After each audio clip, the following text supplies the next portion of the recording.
Ko cilvēki Rīgas ielās vairāk izvēlās? Zeltu vai mīļumu? Zeltu, ne? Jā, mīļumu. Oh, maybe gold? No.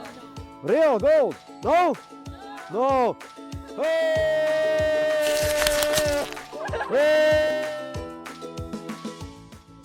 Gan zeltu, gan mīļumu tādas opcijas nav. Paskaties, varbūt tomēr zeltu tikai pietas. Nu tad labāk laimīgāk. Tomēr, jā? Mīļumu. Tiešām, bet paskaties, kāds spīdīgs. Nē. Nē? Nu nāc, zaķīt, nāc, draudziņ mans. Dzimtenes aizstāvīt. Nāc.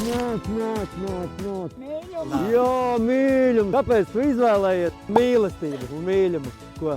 Ziemassvētku vecīti. Jā, bet tā ikdienā, ja tā būtu ikdiena, ko tu izvēlētos? 100 kg zelta? Jā. Dzirdējāt, meitenes, jā? Jo var gadīties, ka viņa var arī jūs uzmest netīšām. Tomēr nē. Nē. Tas bija joks, jā? Tāpēc, ka tas zelta klūcis ar viņu nekur netika.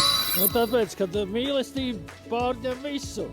Un ko zelta klūcis? Zelta krūlūcis vienā dienā viņam ir 0 vērtība, otrā dienā miljonus sirsniņā neieliksi, laimīgāks nekļūsi, vai ne? Tikai ar pliku zeltu. Zelta vārdi. Zelta vārdi! Ierakstiet komentārā arī kādus zelta vārdus, kādus jūs pateiks par šo. Un ko tu novēlētu tautai šajā brīdī? Mīliet citu kā pestītājs jūs mīl.